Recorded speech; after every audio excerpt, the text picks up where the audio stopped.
Cordial saludo, nuevamente colegas y amigos del Diplomado en Farmacología. Continuando con nuestro módulo en endocrinas, vamos a hacer referencia a la segunda patología más importante y más frecuente con impacto tegumentario. Hablamos que se pueden dar por exceso o por defecto, ya sea real o aparente. En la anterior hablamos de la hipofunción de la glándula tiroides. Aquí nos vamos a referir a una incretopatía, alteración endocrina de la glándula adrenal o sobre la glándula adrenal por hiperfunción denominada hiperadrenocorticismo. Se trata igualmente con el impacto dermatológico de una alopecia endocrina de carácter simétrico bilateral, no pruriginosa, que afecta igualmente la región del tórax, dorso, lomo, que tiende a respetar aún en la cronicidad la cabeza y los extremos distales o acrales de los miembros. Lo que muestra esta imagen que ustedes están observando en este momento. Tendencia a respetar la integridad del pelo, del codo hacia abajo en la región craneal y en los miembros posteriores en igual forma. Vemos cómo se presenta una alopecia de carácter difuso con tendencia a la generalización, pero con un patrón alopeciante de simetría bilateral, no tan marcado ni tan preciso como se presenta en la hipofunción tiroidea, donde dijimos que inician las alopecias en el área de las rejas costales. Generalmente el inicio en hiperadrenocorticismo se va a presentar un poco caudal a la reja costal hacia la región de los flancos, pero en general en una forma difusa, como lo muestra la imagen. Vemos otro caso de hipotricosis ya con zonas de hiperpigmentación, con alteración del recambio epidermal que conlleva a una piel eminentemente seca, eminentemente xerodérmica, eminentemente descamativa, con escamas no adherentes. Miren el proceso de alopecia difusa más hacia atrás de la reja costal. Esto habla de una proporción importante de pacientes que presentan este tipo de alopecia, pero recordemos que cada paciente lo hace en forma individual. Alopecia simétrica no pruriginosa, que va a afectar esas partes que mencionamos, cuyo mecanismo de alopecia conduce igualmente a una detención de la anagenia y precipitación del proceso telogénico, donde los pelos se están perdiendo permanentemente en una proporción muy alta. Si fuésemos a leer una tricografía en este tipo de pacientes, veríamos cómo los bulbos pilosos se encuentran en telogenia en un 70% o más, con una distribución del 30% o si se quiere menos entre bulbos, generalmente catágenos y muy poquitos o casi ninguno en anagenia. Por esa razón no se produce el recrecimiento del pelo. Los signos que presentan estos pacientes en la clínica cursan con adelgazamiento extremo de la piel, con una fragilidad cutánea que puede llevar no solo a la hiperpigmentación sino a la ulceración, y desde luego cuando hay procesos de calcificación metastásico por alteraciones metabólicas vamos a tener laceraciones o ulceraciones, como muestra la imagen que tenemos presente. La hiperfunción adrenocortical.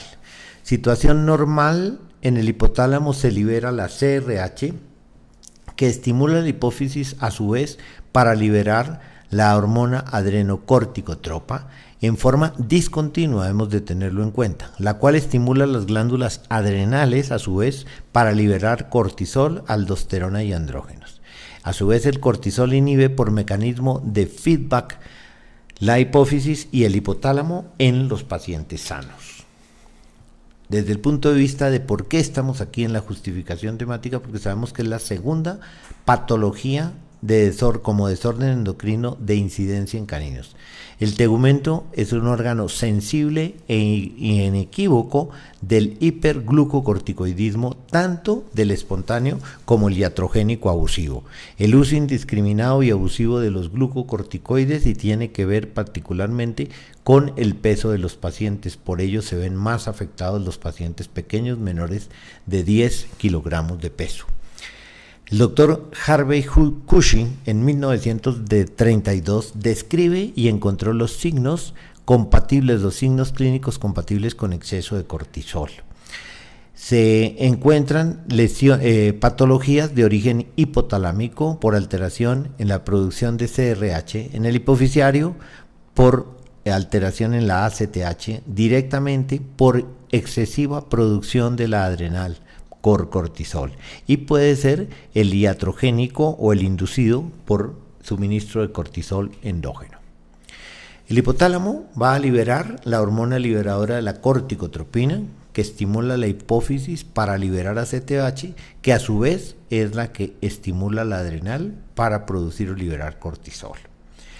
Tanto la ACTH y la RCTH están influenciadas por condiciones como el estrés, el alimento, los estímulos físicos, dolor, trauma, hipoxia, frío y pirógenos. La liberación de estas hormonas no es continua, es de carácter pulsátil, es en salva y está unido a influencias anteriores que hacen que el cortisol basal esté dentro de rangos normales, incluso en animales enfermos. Por ello, no debemos medirlo como prueba diagnóstica en forma aislada. Los signos respiratorios: alteraciones, dificultades respiratorias o disneas, por aumento de presión en el diafragma, por tromboembolismo e insuficiencia cardíaca congestiva. El tromboembolismo se produce por inhibición de fibrinolisis unido a hipertensión, a policitemia, a nefropatía perdedora de proteínas y, en algunos casos, a hepatopatía esteroidea. Se da atrofia testicular y ausencia de celo en las hembras, por inhibición netamente de gonadotropinas. La hepatomegalia, ya habíamos mencionado, por hepatopatía esteroidea. El hiperadrenocorticismo. Los glucocorticoides son elaborados ¿en dónde? En la zona fascicular de la corteza adrenal y van a tener unos efectos específicos, antimitóticos, antienzimáticos y de catabolismo proteico. Los efectos o impactos a nivel del tegumento generan hiperkeratosis y adelgazamiento de la epidermis. ¿Por qué? Porque suprimen la síntesis de DNA, porque reducen la mitosis e inducen la queratinización anormal. Por fragmentación y adelgazamiento de la zona de membrana basal, tenemos retardo en la cicatrización. Por atrofiar la unidad pilosebácea apocrina. Además, van a generar adelgazamiento de la dermis y fragilidad vascular, diferencia importante frente a lo que ocurre en los pacientes hipotiroideos. Hay espesamiento de la dermis en los hipotiroideos. Retardo en los procesos cicatrizales, vimos impacto directamente sobre la zona de membrana basal, que es la zona donde se inician todos los procesos cicatrizales. Mineralización distrófica que conduce a los signos clínicos de calcinosis metastásica, de calcificación metastásica y particularmente la conocida como calcinosis cutis. Produce un efecto inmunosupresor, lo que conduce a una baja de las defensas generales del organismo del paciente y lo hace hipersensible a padecer infecciones, particularmente de tipo o de origen bacteriano, levadural o sobreproducción e incremento de la multiplicación de los demodex residentes normales sobre la piel. Otro esquema donde vemos el patrón alopeciante que se presenta en este tipo de pacientes incretópatas. La pérdida de pelo, nuevamente demostrando y confirmando que tiene cierto respeto aún en la cronicidad por las extremidades distales y por la zona craneal. Piel delgada, que la lleva a la hipotonía, petequias, equimosis por la fragilidad capilar que se presenta en estos pacientes, cicatrización retardada y difícil, las complicaciones secundarias generalmente en la condición seborreica, alopecia simétrica en parches, La calcinosis cutis, que se puede localizar particularmente en pezones y en dorso, alrededor de los pezones y en el dorso. Vemos la esquematización de lo que hemos mencionado. La presencia de comedones, taponamientos foliculares, como se presentan igualmente en condiciones de disqueratosis en el caso de los humanos, en el acné de los humanos. La forma como se pierde el pelo y cómo respeta las zonas que hemos mencionado, con una fragilidad capilar y un adelgazamiento de la piel que la lleva a la maceración y a las fáciles lesiones. Dijimos que la etiología consiste en un hiperadrenocorticismo llamado espontáneo, el hiperadrenocorticismo particularmente dependiente de la pituitaria, o cuando se presentan adenomas o adenocarcinomas adrenales, lo que se conoce como TAF, tumor adrenal funcional. Los casos iatrogénicos simplemente por el abuso de suplementación o uso de glucocorticoides en dosis exageradas o inadecuadas, ya sean tanto sistémicos como tópicos. A veces se nos olvida que los tópicos también tienen absorción sistémica y que pueden generar iatrogenias, oftálmicos, óticos o dérmicos de acuerdo a su uso.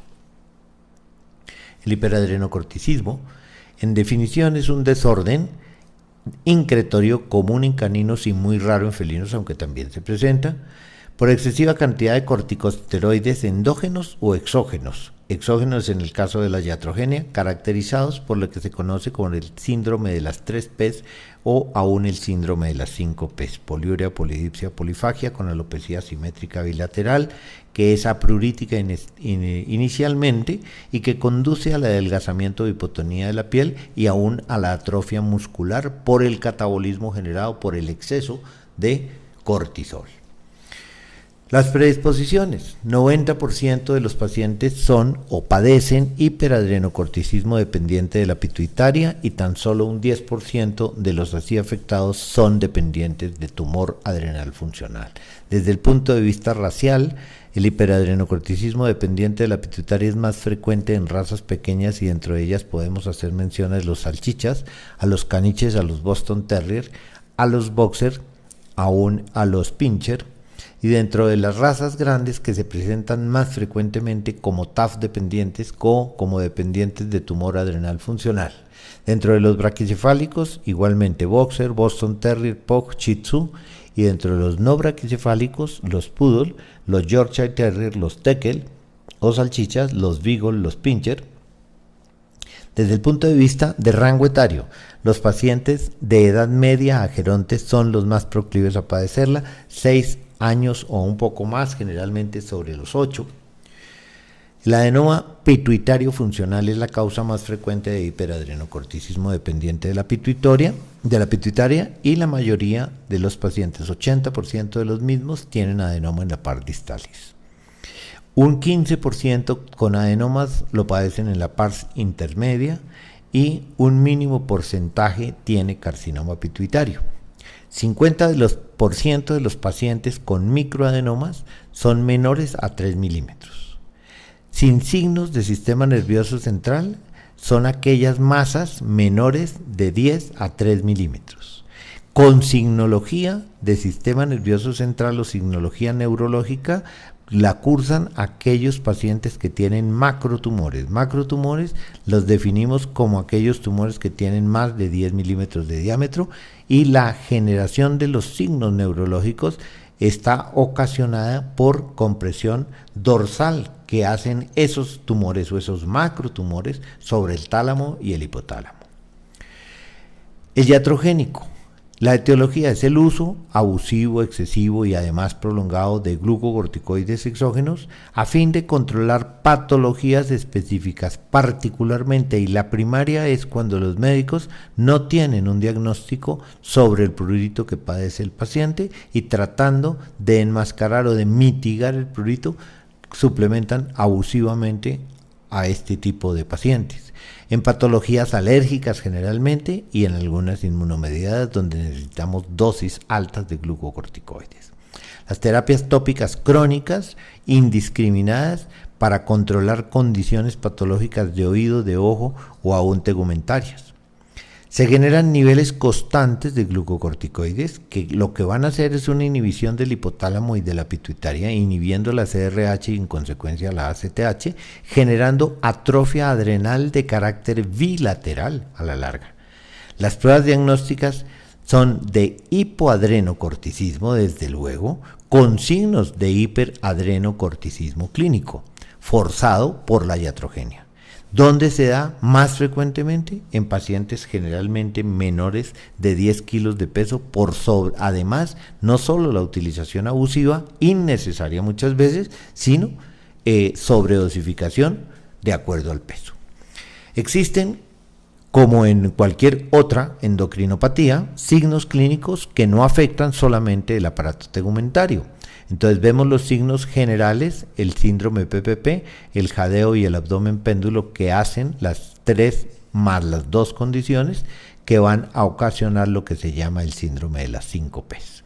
Letargia, hepatomegalia, parálisis facial se pueden generar, ceguera en algunos casos por procesos tumorales, los macrotumores particularmente por compresión, obesidad aparente en este tipo de pacientes por una ganancia de peso por una descompensación hídrico-electrolítica, el síndrome de Horner, que también puede acompañar al paciente hiperadrenocorticoideo, anestro como signos reproductivos, hiperestesia, atrofia testicular, líbido disminuida. Algunos pacientes neurológicos pueden cursar con convulsiones, con debilidad y con atrofia muscular. Los signos clínicos dermatológicos constituyen el 90% de las manifestaciones en los pacientes con hiperadrenocorticismo. Hablábamos de la alopecia, que es simétrica bilateral a pruritica en sus condiciones iniciales y se evidencia poco en pacientes de pelo corto, es menos evidente en la parte inicial cuando hay solo hipotricosis. El patrón alopeciante ya dijimos que tiende a respetar en general la región craneal y miembros distales, hiperpigmentación, hipervascularización cutánea, particularmente en las zonas de mayor adelgazamiento de la piel como es el abdomen.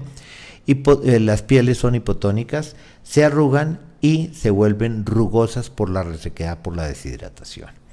El caso de lo que estamos viendo en la imagen, fragilidad en general de esas pieles así afectadas. Depósitos transcutáneos de calcio, lo que constituye las calcinosis cutis, que puede llegar a generar procesos ulcerativos, como en este caso. Paciente sometido a terapia, donde se empieza a evidenciar el recrecimiento piloso, igualmente en un estadio más avanzado de la suplementación terapéutica. Igual, sin embargo, todavía se observa el abdomen péndulo en este paciente. Un paciente con recuperación después de la terapia. Los signos sistémicos en gatos se presentan como poliuria, polidipsia, polifagia. Generalmente, el hiperadrenocorticismo en los gatos se acompaña de diabetes mellitus concurrente. Igualmente son pacientes deprimidos, letárgicos, con obesidad inicial, pero realmente con pérdida ponderal posterior, hepatomegalia, debilidad muscular, el caminar deúrcido, el caminar plantado en los tarsos y la postración general, que se puede ver de acuerdo al cuadro evolutivo de cada paciente. Obsérvese el mal estado de la capa que presentan este tipo de pacientes, hasta llegar a este tipo de condiciones por la pérdida severa ponderal a la cual se ven sometidos. La signología tegumentaria, alopecia simétrica bilateral, que cubre regiones torácicas de los flancos y el abdomen ventral con una fragilidad cutánea, prácticamente se rasgan fácilmente, abscesos subcutáneos y recidivantes, comedones y hiperpigmentación. En hiperadrenocorticismo iatrogénico en los gatos se presenta doblamiento del ápice auricular, como un pliegue, como la manifestación en sobre que presentan algunas otras patologías de los gatos. Los abscesos percutáneos que se pueden dar a distancia con pérdida total de la piel por la fragilidad que se presenta en ella. Los hallazgos de laboratorio que acompañan a esta patología son leucocitosis, linfopenia, eosinopenia, la llamada tríada de Thorne, y en algunos casos, particularmente en caninos, concurre con monocitosis, no así en gatos. La química sanguínea presenta incrementos en la fosfatasa alcalina, en la alaninoaminotransferasa, en el colesterol, en la glucemia e hipofosfatemia. El urinálisis, por lo regular, presenta gravedad específica baja, menor de 1010, con proteinuria, que es lo que conlleva a la cistitis por bacteriuria. Glucosuria y urolitiasis muchas veces. Los rayos X pueden contribuir al diagnóstico manifestando o evidenciando la hepatomegalia esteroidea, osteoporosis, osteomalacia en algunos pacientes, mineralización distrófica en tejidos blandos, hablábamos de las calcificaciones metastásicas, particularmente a nivel de órganos como el riñón, el pulmón, muchas veces el vaso, y en otras áreas como los músculos intercostales. La ultrasonografía es un método muy sensible para el diagnóstico diferencial del hiperadrenocorticismo. ¿Por qué? Porque se puede ayudar para la diferenciación de un tumor adrenal funcional con la presencia directamente o evidencia de las glándulas adrenales, donde se puede descartar la presencia del mismo y decir no es un hiperadrenocorticismo dependiente de la pituitaria. Entonces, al igual que ocurre con el hipotiroidismo, en la ultrasonografía y la resonancia van a ser útiles para el diagnóstico de hiperadrenocorticismo, sea de una causa u otra, dependiente de la pituitaria o como tumor adrenal funcional. Complicaciones asociadas que presentan este tipo de pacientes: generalmente la hipertensión por aumento de la renina, pielonefritis y urolitiasis por infección ascendente, insuficiencia cardíaca congestiva por la hipervolemia que se presenta en estos pacientes, la pancreatitis por exceso de cortisol y la diabetes mellitus insulino resistente, a veces difícil de diferenciar del hiperadrenocorticismo, pero en la diabetes mellitus la densidad suele ser mayor de 1013, en tanto que en hiperadrenocorticismo la gravedad específica de la orina se encuentra por debajo de 1010 en la mayoría de los casos. ¿Por qué se presenta el tromboembolismo que habíamos hablado? Por la hipercoagulopatía, por aumento de peso, por el alto hematocrito, la hemoconcentración, sepsis, decúbito prolongado y estados hipertensivos que son inherentes al paciente con esta patología incretoria. Los signos del sistema nervioso central, debidos a la acción particularmente y principalmente de macrotumores compresivos o de metástasis, van a producir desde luego embotamiento, desorientación, ataxia y tetraparesia.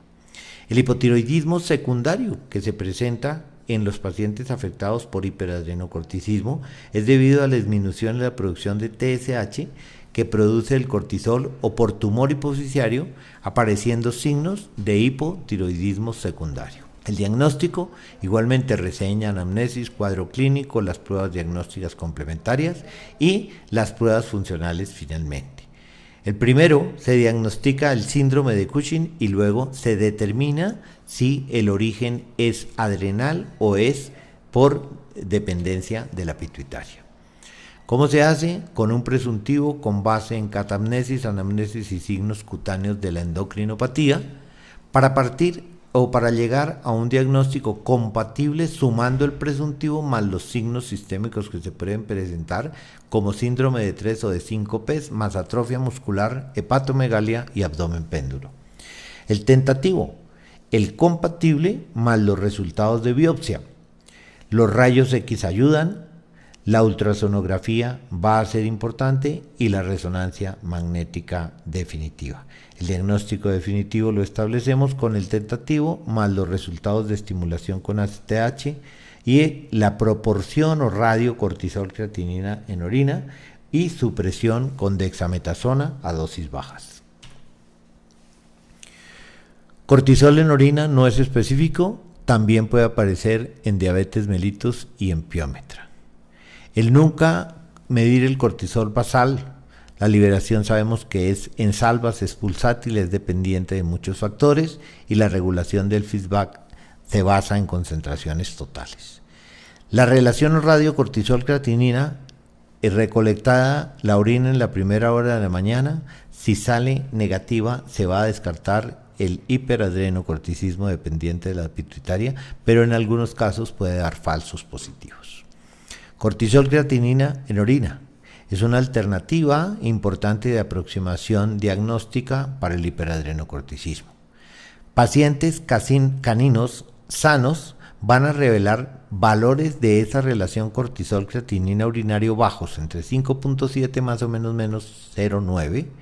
Pacientes con hiperadrenocorticismo van a mostrar valores muy elevados. En esta medición de 337,6 más o menos 72. Pero aquellos sometidos a estrés, a enfermedad consuntiva severa, como son los pacientes afectados de riñón gravemente, los hepatópatas, los cardiópatas o los sépticos, van a mostrar valores similares a un paciente hiperadrenocorticoideo.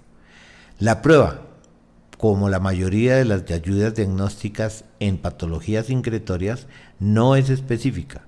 El valor predictivo positivo es tan solo del 87%. Pero si vamos al otro extremo, su valor predictivo negativo sí es del 100%, de tal manera que el diagnóstico es excluyente totalmente. Vemos una imagen representando los signos de complicación en el tegumento con la tendencia a las laceraciones fáciles que tienen por la fragilidad de estas pieles, igualmente correlacionadas con el acúmulo o depósito de sales de calcio metastásicas y particularmente de las calcinosis cutis. El diagnóstico con prueba de estimulación con ACTH simplemente está aquí para que ustedes lo tengan presente. No es algo muy utilizado por la misma dificultad de consecución de ACTH, pero cuando se hace la prueba, los normales van a mostrar 2 a 3 veces el volumen basal, el valor basal. Los hiperadrenocorticoideos entre 5 y 10 veces aumentan y el iatrogénico presenta cambios insignificantes. ¿Cuál es la prueba ideal? No existe, como no existe en ninguna incretopatía. El test de estimulación con ACTH en suero no diferencia el pituitario del adrenal.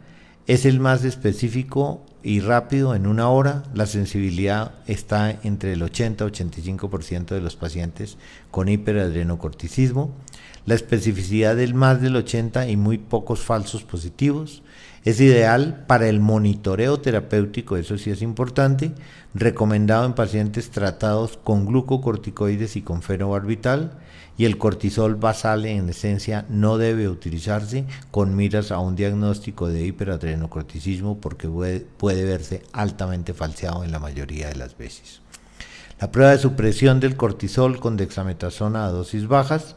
Se hace la toma de muestra basal para medición del cortisol, se aplica la dexametasona en la dosis específica y se muestrea a las 4 y a las 8 horas. ¿Qué va a ocurrir o qué debe reportar? Pacientes normales van a suprimir el cortisol basal menor de 1.4 a las 4 y de más de 1.4 a las 8 horas. Pacientes con hiperadrenocorticismo no suprimen el cortisol.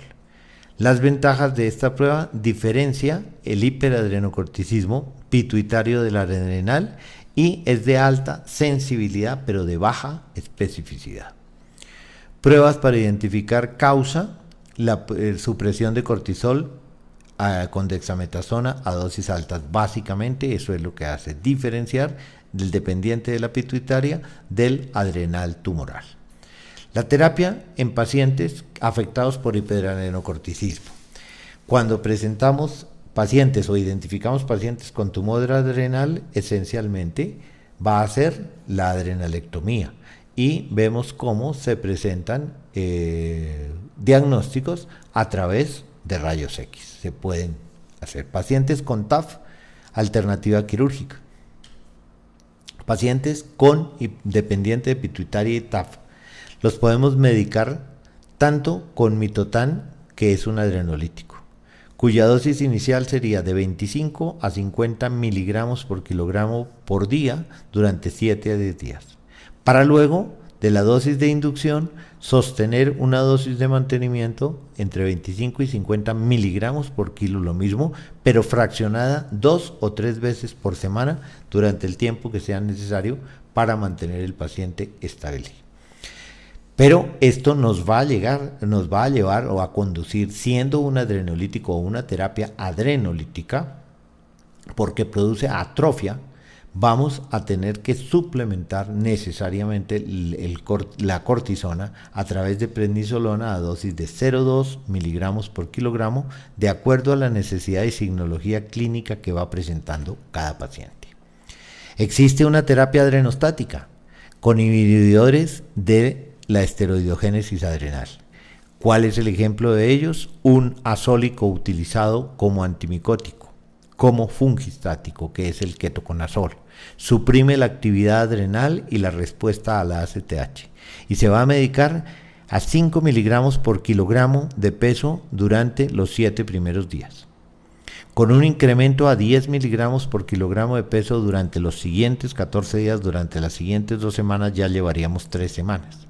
Generalmente los pacientes que van a responden afortunadamente a la segunda dosis, la terapia que implementamos para la segunda y la tercera semanas.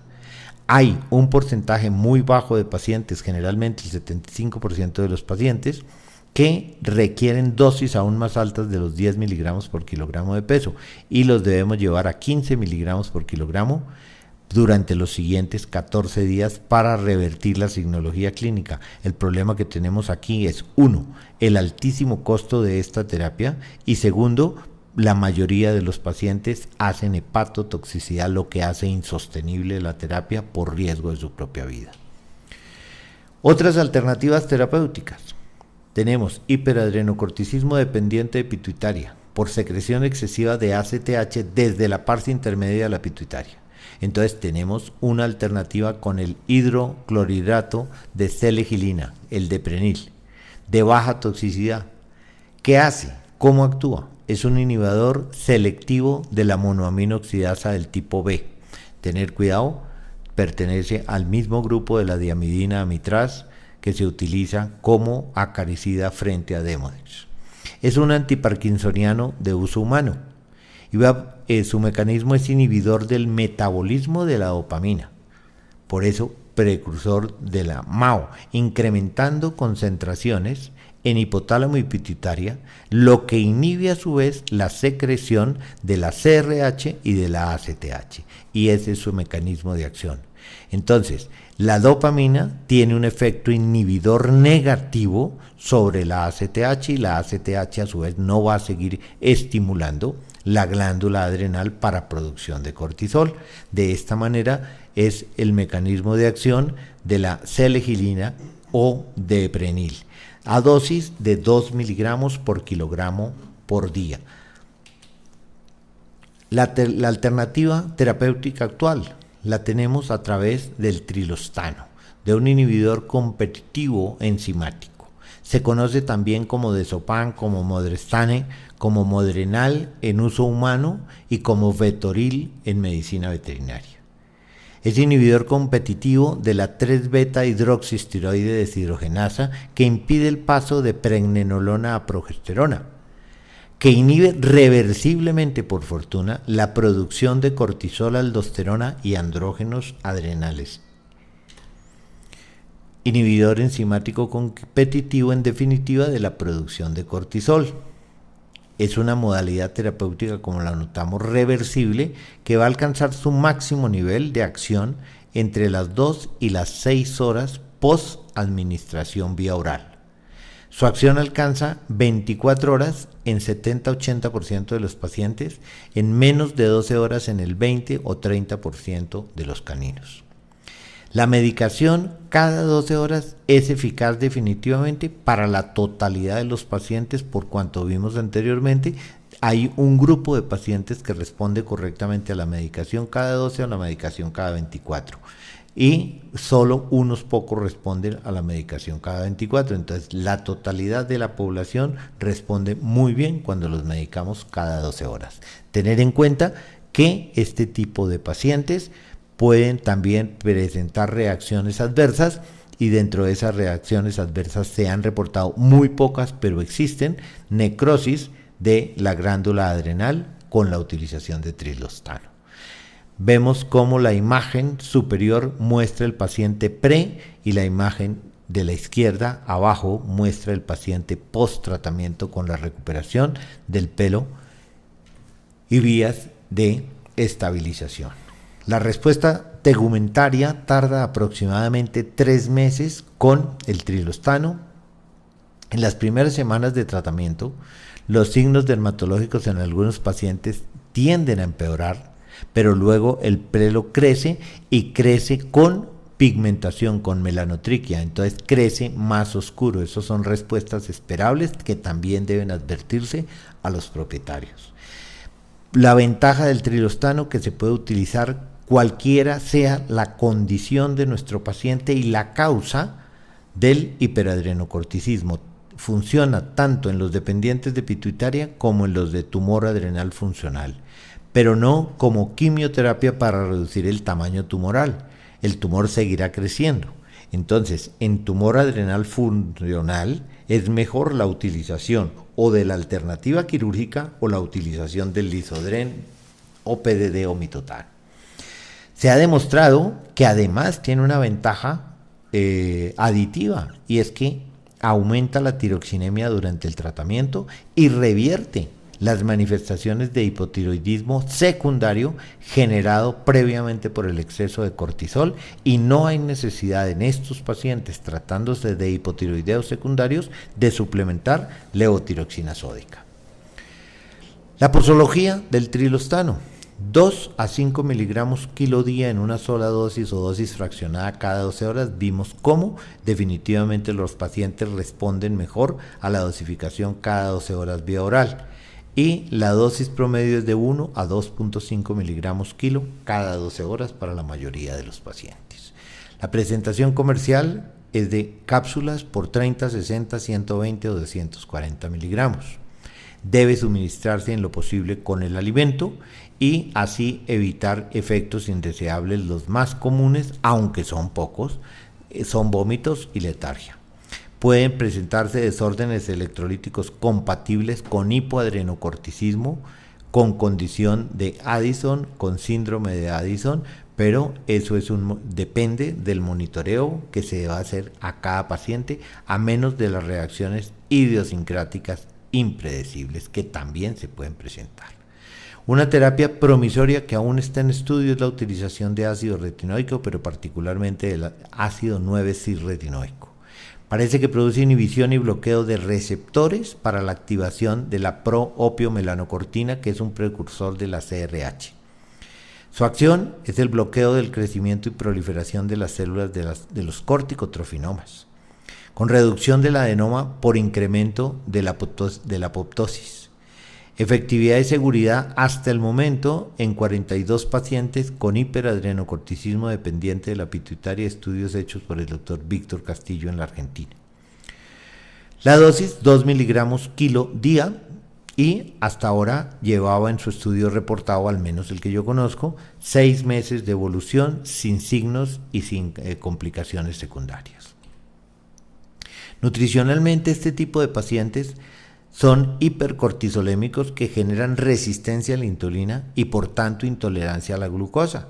Entonces siempre son pacientes que se les debe considerar desde el punto de vista nutricional como prediabéticos y deben ser dietéticamente manejados como tales.